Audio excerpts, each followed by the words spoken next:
at City Hall to pull out of the Chattanooga city school system and merge with the county.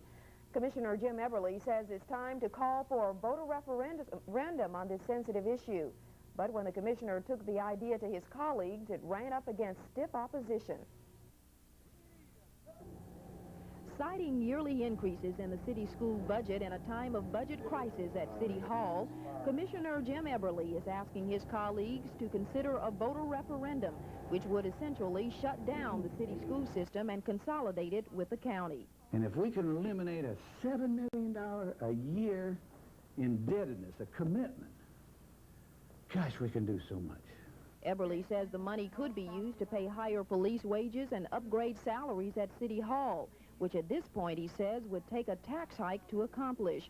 But the mayor says now is not the time. It seems to me that this is the worst time in the world to do that with the faculty transfers that are going on, with the fact that the federal court has not let the city out of that case at this point, so we still don't really have our own system. Education Commissioner John Franklin also finds fault with the proposal. He lashed out at Eberly, saying he would not support a referendum. As far as I'm concerned, I'm convinced that the people want what we have. The majority of the people want what we have and want to do the very best that we can within the framework of our available resources.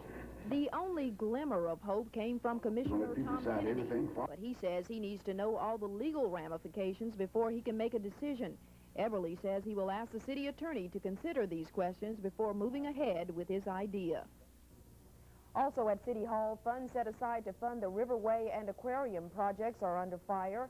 Instead of spending $200,000 in taxpayers' money for a river walk, Commissioner Jim Eberly believes the River City Corporation should dip into a $3 million pot set aside to build a fish aquarium.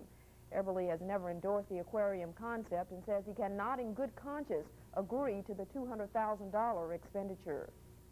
We had to come up with our own... Historically, I've been cutting back every year for 11 and a half years, and I can document that. So I get a little frustrated at this kind of thing when they're saying cut back some more. When we're giving money and turn around and giving it over here, there's something that I really don't totally believe in. Eberly says no one has ever convinced him the aquarium is needed.